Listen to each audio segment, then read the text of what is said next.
तो ये मेरा एक छोटा सा सेटअप है जहाँ पे थोड़ा आइडिया देंगे क्या क्या है? यस तो यहाँ पे मैं कुछ चीज़ें यूज़ करता हूँ जैसे कि मूविंग एवरेजेस है 20, 50, 100, 200। ओके हाँ, और ये है वीवैप। ओके तो वीवैप इसलिए यूज़ करते हैं क्योंकि इंट्राडे में सबसे ज़्यादा वॉल्यूम कहाँ पे हो रहा है या फिर एवरेज प्राइस क्या है पूरे दिन की, उसके लिए यूज़ होता है। और बाकी मूविंग एवरेजेस हमको ये बताते हैं कि ट्रेंड कौन से साइड में है और मार्केट का डायरेक्शन क्या है। तो थॉट प्रोसेस एकदम सिंपल है कि जब हमको ट्रेडिंग करना है, समझो आज के लिए ट्रेडिंग करना है और व्यू बनाना है, तो व्यू क्या बनाना है कि मूविंग एवरेजेस कैसे है, मूविंग एवरेज कौन से साइड पे है और जनरल डायरेक्शन क्या है मार्केट का। फॉर एग्जांपल जैसे हम 3 दिन देखे, लास्ट 3 दिन देखे तो क्या हो रहा था, मूविंग एवरेजेस सारे साइडवेज है। तो जब साइडवेज है तो मेरा थॉट प्रोसेस थोड़ा चेंज होता है। चेंज इस तरह से होता है कि मुझे स्कैल्पर बनना है। समझो अगर मेरे को साइडवेज मार्केट है तो उसमें अगर पैसा बनाना है तो मुझे स्कैल्पिंग करके बनाना पड़ेगा। स्कैल्पिंग मतलब क्या कि मुझे छोटे छोटे ट्रेड्स लेने पड़ेंगे, 20-30 पॉइंट्स, 20-30 पॉइंट्स ऐसे वाले मुझे ट्रेड लेने पड़ेंगे। और जब मूविंग एवरेजेस एक्सपांड हो जाते हैं तब फिर मुझे मोमेंटम के लिए सोचना है, तब मुझे हायर रिस्क रिवॉर्ड के लिए सोचना है कि समझो अगर मेरा रिस्क 30 पॉइंट है, 40 पॉइंट है, तो मेरा रिवॉर्ड भी 80 पॉइंट होना चाहिए या फिर 100 पॉइंट होना चाहिए। तो उस तरह से मैं अपनी सोच को मॉडिफाई करता हूँ जब भी मूविंग एवरेजेस जिस तरह से है। अभी ये 5 मिनट हो गया, तो अगर मुझे व्यू बनाना है तो मैं क्या करूं, पहले तो 1 आवर में मैं क्या देख रहा हूं कि मूविंग एवरेजेस डाउन स्लोपिंग है। That means higher time frame पे थोड़ा सा बेरिश है market, but lower time frame पे जो कि इंट्राडे है या 5 मिनट पे, उस पर थोड़ा बुलिश है। दैट मीन्स क्लियर डायरेक्शन नहीं है, फिर क्लियर ट्रेंड नहीं है कि हायर टाइम फ्रेम भी सब कुछ ये चल रहा है और लोअर टाइम फ्रेम भी एक ही सिंक में है। तो जब दोनों भी इतने सिंक में नहीं है तो मुझे रिस्क रिवॉर्ड का ज़्यादा ध्यान रखना पड़ेगा। जब अगर 1 आवर पे मूविंग एवरेजेस भी ऊपर है, 200 EMA भी ऊपर है, सारा सब कुछ अच्छा चल रहा है, तब तो मुझे सोचना है कि हाँ मुझे बुलिश ही ट्रेड लेना है। बट जब हम डेली पे देखें, मूविंग एवरेजेस यूज करता हूँ 20, 50, 100 और 200। ये सेम, मूविंग इसको चेंज नहीं करते आप चेंज नहीं टाइम के करता, हिसाब नहीं से? नहीं। ओके तो मुझे अभी क्या करना है, मुझे एक व्यू बनाना है कि समझो आज तेजी करनी है, मंदी करनी है, या फिर किस टाइप का मार्केट हो सकता है और मुझे अपने आप को उस हिसाब से कैसे एडजस्ट करना है। ओके, फॉर एग्जांपल अगर 20 EMA के ऊपर है तो अगर हम ये देखेंगे कि ग्रीन कैंडल्स कितने अच्छे आ रहे हैं, बुलिश पोजीशन बन रहा है, जैसे कि मूविंग एवरेज ऊपर है। बट अभी के फिलहाल में कुछ 15 दिन 20 दिन के बाद क्या हुआ है कि जब ये 20 EMA ब्रेक हुआ है उसके बाद मार्केट एक रेंज में वॉल्टाइल हो गया है। जैसे कि हमने डिस्कस कर किया था कि 200 पॉइंट ऊपर जा रहा है, गैप अप हो रहा है, फिर वापस दूसरे सेल ऑफ होकर वापस नीचे आ रहा है। तो हाँ, ये देखिए ना यहाँ पे। हाँ, तो अगर ब्रॉडली हम देखें तो क्या हो गया कि 50 EMA के नीचे है और 100 EMA के ऊपर है, तो दोनों EMA के बीच में फंस गया मार्केट। अगर उसको ब्रेक डाउन करना है तो बड़ा ब्रेक डाउन हो सकता है जो कि 200 EMA से आ सकता है। अगर उसको ट्रेंड चेंज करना है तो ट्रेंड चेंज करने के लिए उसको जाना पड़ेगा 20 EMA के ऊपर जो कि है 51,070। तो मैंने व्यू मोटा मोटी क्या बना लिया कि अगर उसको ट्रेंड चेंज करना है, बुलिश बहुत अच्छे से होना है, तो उसको इसके ऊपर होना चाहिए जो कि कोइंसिडेंटली गैप भी है 51, 100, 200 का। और नीचे अगर उसको और बेरिश होना है या फिर ब्रेक डाउन करना है तो उसको 49, 750, 800 ये ब्रेक करना पड़ेगा। तो ये मेरे लिए व्यू बन गया कि 1000 पॉइंट का रेंज है, अगर 1000 पॉइंट मूव करेगा, 1000 पॉइंट का कोई रेंज ब्रेक करेगा तभी स्ट्रॉन्ग मोमेंटम आएगा, तब तो कोई स्ट्रॉन्ग मोमेंटम नहीं आने वाला। तो मेरा थॉट प्रोसेस ये है कि मेरे को स्कैल्पिंग वाला सोचना है या फिर छोटा बोलते हैं ना शॉर्ट टर्म मोमेंटम कि 25-50 पॉइंट मिले, 100 पॉइंट मिले, काफ़ी है, निकल जाओ, वापस ट्रेंड चेंज करो। तो दोनों साइड का व्यू रखना है मुझे, बुलिश भी रखना है, बेरिश भी रखना है। तो मैं अपने आप को फिर जब मैं एनालाइज करता हूँ मार्केट चालू होने से पहले, तो ऐसे एनालाइज कर लो तो पहले कि किस टाइप का मार्केट है, मुझे किस टाइप का बिहेवियर एडॉप्ट करना है वो टाइम के लिए।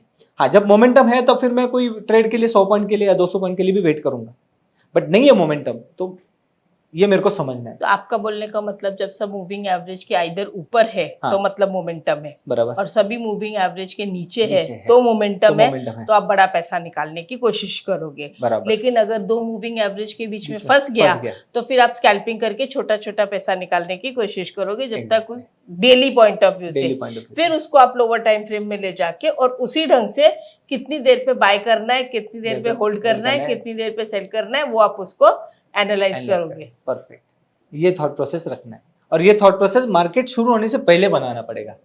ठीक है। जब बिकॉज जब शुरू होता है तब हमारा इमोशन अलग ड्राइव में होता है, हम अलग चीजें देखते हैं, क्योंकि कंटिन्यूस प्राइस मूव होता है तो हम उस अच्छी तरीके से मे भी कब नहीं सोच कर पाते।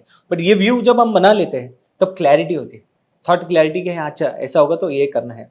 तो ये एक बार व्यू बन गया, फिर अब मैं जा रहा हूँ लोअर टाइम फ्रेम पे। समझो अभी मैं गया 15 मिनट पे, 15 मिनट में वापस अगर हम देखें कि मूविंग एवरेजेस फ्लैट हो गए थे सब, अभी धीरे धीरे ट्राई करें कि ऊपर जाए।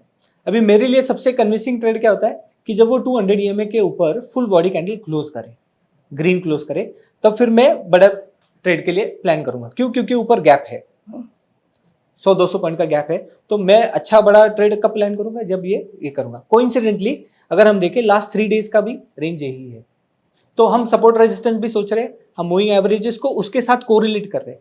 तो प्राइस, हाई लोज और सपोर्ट रेजिस्टेंस, ये सारों को कोरिलेट करके हम एक सेटअप बना रहे हैं, एक थॉट प्रोसेस बना रहे हैं कि अगर मेरे को बड़ा ट्रेड लेना है, बुलिश ट्रेड लेना है, तो ये उसके ऊपर होगा।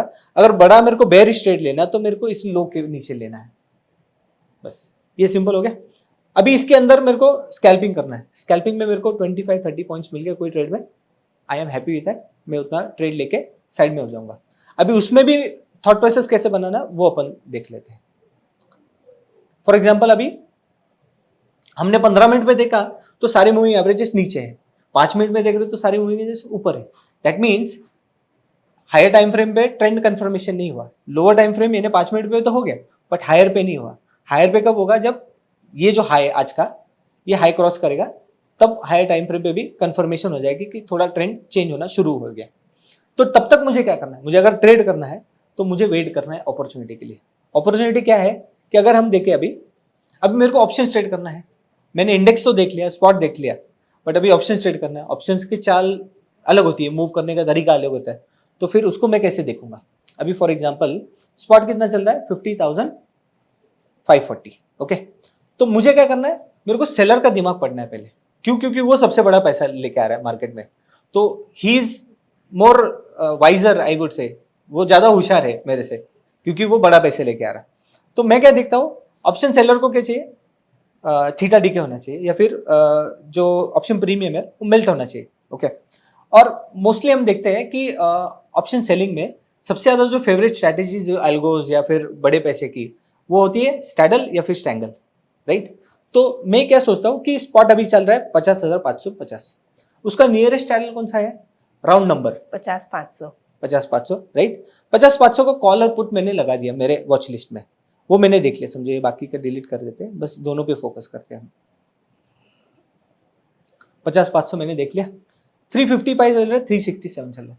दैट मीन्स कि सेलर एकदम कंफर्टेबल पोजीशन में है। क्यों? इसका हाई कितना है? 50-500 कॉल का है आज का 509, वहां से 150 पॉइंट नीचे है कॉल, बराबर। और पुट का हाई कितना है आज का? 485, और अभी चल रहा है 370। दैट मीन्स उसमें भी 100 पॉइंट नीचे है। तो अगर कॉल और पुट दोनों भी हाई और लो के कहीं भी करीब नहीं है, हाई के भी करीब नहीं है, लो के भी करीब नहीं है, तो एज अ ऑप्शन बायर मुझे पैसा मिलेगा? नहीं मिलेगा। क्यों नहीं मिलेगा? बिकॉज अगर ऑप्शन सेलर कंफर्टेबल है तो मार्केट तो साइडवेज रहेगा। बिकॉज उसको जो पैसा मिलना था, समझो स्टैडल से जो मेल्टिंग में से जो पैसा मिलना था 50-60 पॉइंट तो उसको आ गए। तो अगर मुझे ट्रेड लेना है तो सबसे अच्छा ट्रेड कहाँ बनेगा मेरे लिए? कि जब कॉल का हाई अगर ब्रेक होगा तो बनेगा, सेम टाइम पुट का भी लो ब्रेक होना चाहिए, या फिर पुट का हाई ब्रेक होना चाहिए और कॉल का लो ब्रेक होना चाहिए, तभी मेरे को अच्छा पैसा मिलेगा ना। सबसे ज्यादा ऑप्शन बायर गलती कहाँ करता है? यहाँ पे हमको प्राइस दिख रहा है कि साइडवेज है, बट वो क्या सोचेगा, अरे 20 EMA ब्रेक करूँ तो इमीडिएटली 50 EMA वाला ट्रेड ले लूंगा। जरूरत नहीं, रुकेंगे, थोड़ा देखेंगे, ऑब्जर्व करेंगे, पहले स्टैडल का प्राइस चेक कर लेंगे। अभी फॉर एग्जांपल हमने ये तो सोच लिया कि स्टैडल कहाँ जीत रहा है। ओके, अभी मुझे क्या देखना है कि समझो अभी 20 EMA ब्रेक करेगा स्पॉट, 20 EMA अगर स्पॉट ब्रेक करेगा तो मुझे ट्रेड लेना है, ऐसा मैं अगर सोच रहा हूँ। बट मेरे को ऑप्शन चार्ट बता रहा है कि मेरे को ट्रेड लेना चाहिए? नहीं बता रहा है। क्यों? क्योंकि सारे मूविंग एवरेजेस पुट के नीचे हैं। तो पुट को अगर मेरे को कंफर्मेशन चाहिए, अभी ऑप्शन सेल किया है दोनों साइड, ऐसे समझिए हम स्टैडल सेल किया है, तो स्टैडल का एवरेज क्या होना चाहिए? फॉर एग्जांपल अगर पुट ऑप्शन है, पुट ऑप्शन का वीवैप कहाँ पे? 394 पे, बराबर। कॉल का ऑप्शन का वीवैप अपन देख लेते हैं एक बार। कॉल का ऊपर है 391। देखो कोरिलेशन कैसे हो रहा है मैम, ये भी गिर रहा है।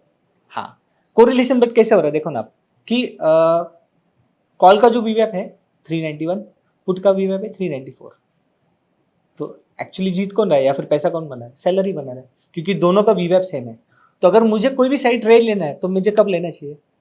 जब कोई भी ऑप्शन का वीवैप ब्रेक हो जाए।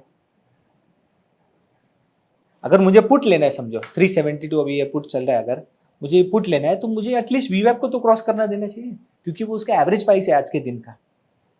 तो ये मेरा थॉट प्रोसेस होता है। अगर मुझे ट्रेड लेना है या फिर मैं ऑप्शन स्कैल्पिंग के लिए भी रिएक्ट कर रहा हूँ, ये सारे थॉट प्रोसेसेस में पहले अपने दिमाग में उसको रिवाइंड कर रहा हूँ बार बार कि अच्छा ये देखना है, वो देखना है, ये देखना है। फिर ऑप्शन सेलर कहाँ जीत रहा है या फिर ऑप्शन सेलर क्या कर रहा है, उसको पैसे कैसे मिलेगा, या फिर उसको अगर स्पाइक चाहिए, अगर बायर को स्पाइक चाहिए तो कहाँ मिलेगा, बायर को स्पाइक चाहिए तो उसको ऑप्शन उसके वीवैप के ऊपर मिलेगा ना, उसके पहले तो कुछ नहीं हो रहा है। देखो कैंडल तो वैसे बन रहा है, तो अगर मोमेंटम मिलेगा तो उसके ऊपर मिलेगा। और अगर ऑप्शन कॉल भी देखे तो सिंपल है कि अगर वो वीवैप के ऊपर जाएगा तभी मेरे को उसको मोमेंटम मिलेगा। तो अभी मेरे को कुछ करना ही नहीं है, और सबसे ज्यादा पैसा यहीं पे लॉस करेगा बायर। ओके, मतलब हमको ये समझना ज्यादा जरूरी है कि आज बायर का डे है या नहीं है। सुबह था ना, सुबह था, मिल गया, पैसा बना लिया, आउट, खत्म। बट अभी नहीं है तो अभी नहीं कुछ करना, अभी रुक जाएंगे। तो मार्केट के बाद भी आप प्रैक्टिस करते हो? यस, ऑब्जर्वेशन तो करना ही पड़ता है मैम, देखना तो पड़ता ही है। कितना घंटा? 1 घंटा तो भी, 1 से 1.5 घंटा तो भी ऑब्जर्व करना पड़ता है कि इंडेक्स कहाँ पे है, ऑप्शंस कैसे मूव कर रहे हैं, ऑप्शंस का प्राइसिंग क्या चल रहा है। इतना टाइम निकाल पाते हो? 100% मैम, ये तो रोजी रोटी है, बिजनेस है, ये लाइफ है अपने लिए, तो उसमें टाइम निकालना ही और उस पर ही काम करना है। एक इंपॉर्टेंट चीज आपको बताना चाहता हूँ जो जिसपे कम लोग फोकस करते हैं। स्कैल्पिंग स्ट्रेटजीज तो कई है, बट एक सक्सेसफुल स्कैल्पर बनने के लिए 2 चीजों की काफी जरूरत है, वो है रिस्क मैनेजमेंट और साइकोलॉजी, जो मैंने अपने कोर्स में कवर की है upsurge.club पे। इस कोर्स में आप सीखेंगे एक ऑप्शन स्कैल्पिंग स्ट्रेटेजी और एक option short term momentum strategy, और वो मैंने इस कोर्स में कवर की है।